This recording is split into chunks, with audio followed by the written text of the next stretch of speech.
Hello everyone, this is Sanjay Tyagi. Welcome to my channel maths topper.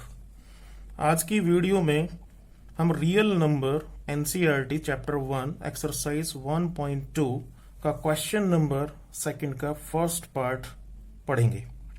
देखते हैं जरा first part को कैसे सॉल्व करते हैं। क्वेश्चन नंबर 2 का फर्स्ट पार्ट, जिसमें दो वैल्यू आपको गिवन है 26 और 91। उसने कहा है तीन आंसर आपको फाइंड आउट करने हैं। Number 1 LCM, second is HCF and number third is verify LCM HCF. और दो नंबर का जो आप मल्टीप्लाई करते हैं, प्रोडक्ट करते हैं, उन दोनों की वैल्यू सेम आनी चाहिए। ये तीन आंसर आप फाइंड आउट करेंगे। तो स्टार्ट करते हैं। Question number first, given values मेरे पास में 2 हैं। Given numbers 26 and 91। एलसीएम और एचसीएफ निकालने के लिए सबसे पहले मेरे पास में प्राइम फैक्टराइजेशन होना चाहिए। तो एक साइड ले जाते हैं, सभी फेयर वर्क होगा। टोटल 26 और 26 को आप फैक्टराइजेशन में वैल्यू लीजिए जरा। 2 से डिवाइड, सबसे छोटी वैल्यू 2 होती है। 2 1 जा, 3 जा, और अब कितना चलेंगे 13 1 जा। दूसरी वैल्यू आपके पास है 91 के भी फैक्टराइजेशन कर लेते हैं। 3 3 जा 9, 2 से तो जाएगा नहीं, ऑड नंबर पीछे है। 3 से भी नहीं, 5 से कोई चांस ही नहीं। चलिए 7, क्योंकि 2 से नहीं गया तो 6 से चेक करने का कोई फायदा नहीं। 7 से 7 1 जा, 2 कैरी करेगा 21, और 7 3 जा,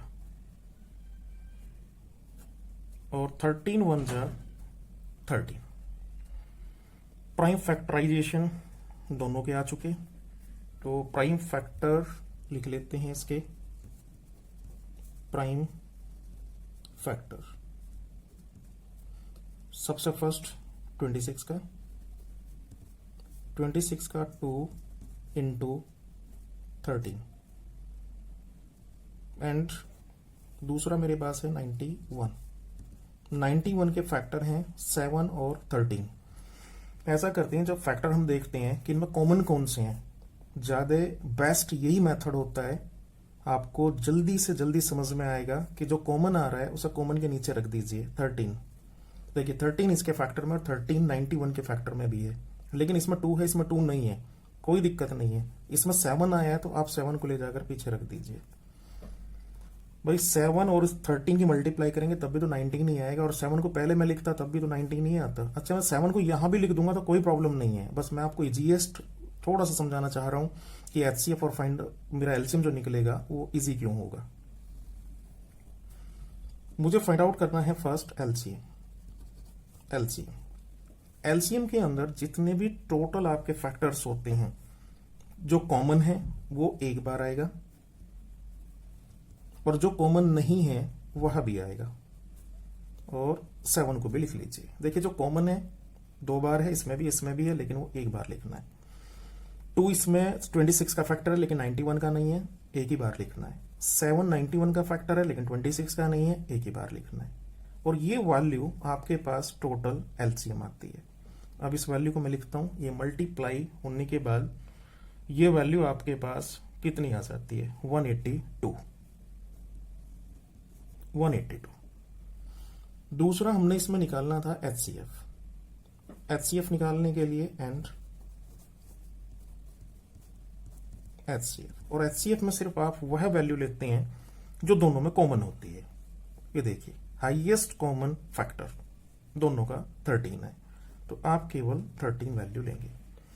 एक आंसर आपसे पूछा गया था एलसीएम फाइंड आउट, आपसे पूछा गया था एचसीएफ, ये भी आपने फाइंड कर दिया। और तीसरा आंसर आपके पास था वेरीफाई। तो वेरीफाई आपने बताना है कि वेरीफाई एलसीएम एचसीएफ और जो इसका प्रोडक्ट ऑफ 2 नंबर्स जो है। उसके लिए हम एक हेडिंग डाल लेते हैं, वो ज्यादा बेटर लगेगा। Question for verification.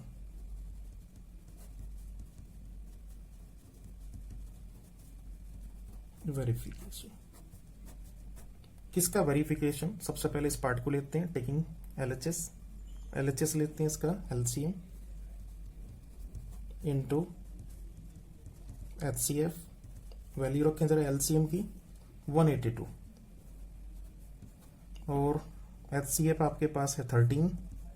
दोनों का यदि मल्टीप्लाई आप करेंगे तो मल्टीप्लाई की वैल्यू आपके पास हो जाएगी, दोनों का मल्टीप्लाई करेंगे तो वैल्यू होगी 2 और 3 और 6। ये दोनों का मल्टीप्लाई आया। मैं इसको बोलता हूं इक्वेशन फर्स्ट। ये इक्वेशन फर्स्ट हुआ।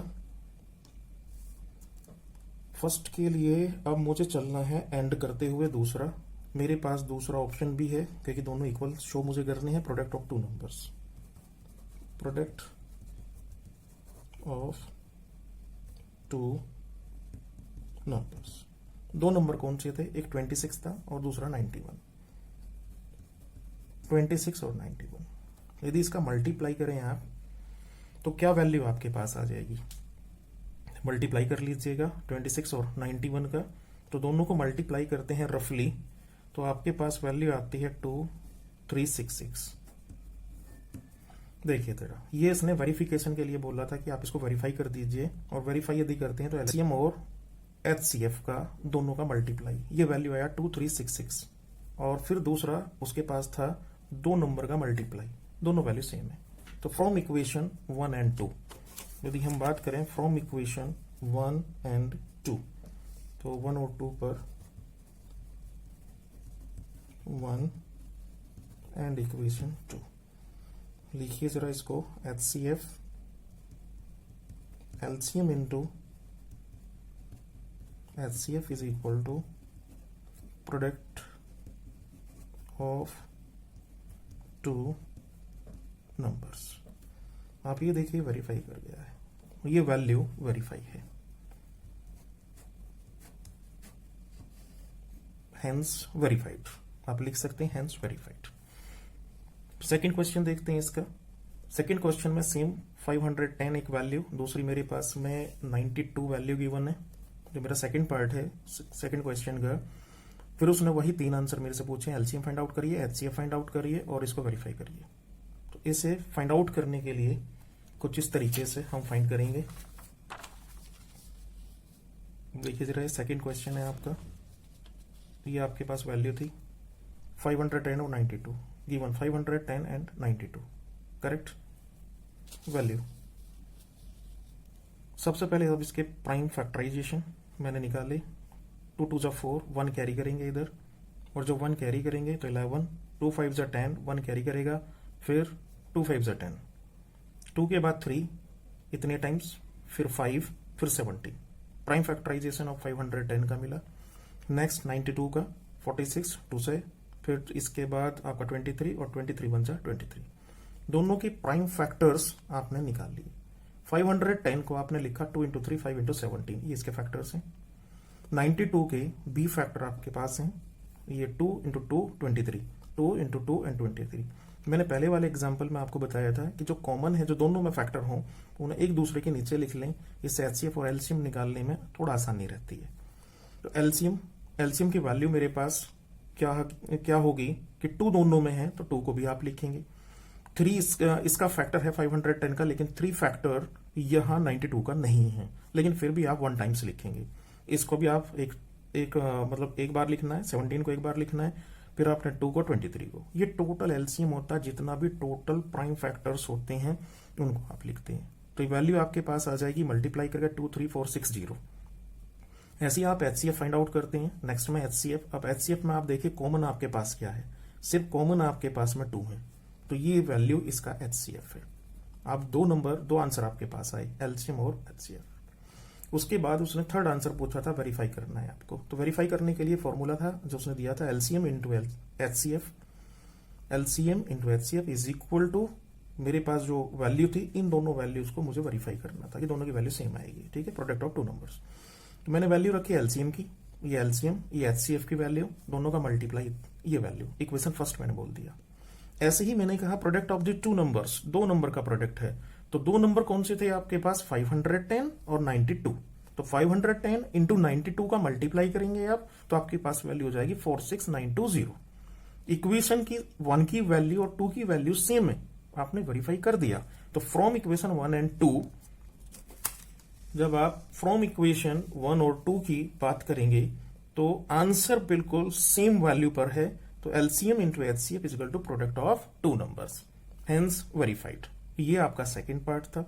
सेम बिल्कुल आपके पास थर्ड पार्ट भी है, आप उससे थर्ड पार्ट को भी सिंप्लीफाई कर सकते हैं।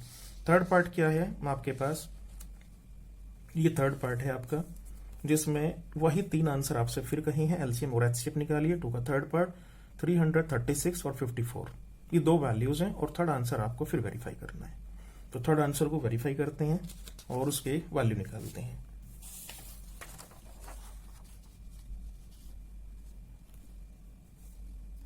गिवन टू नंबर्स आपके पास 336 और 54, फिर आप पहले नंबर को लेंगे, उसके प्राइम फैक्टर्स निकाल लेंगे, जो भी उसके प्राइम फैक्टर्स हैं।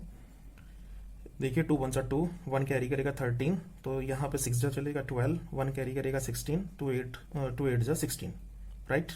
तो ऐसे ही आपने 2 से फिर 2 और 3 3 7, राइट। चाइल्डहुड मेथड है बिल्कुल, आपने छोटी क्लास में सब कुछ किया हुआ है, टाइम को किल करना अच्छा नहीं है।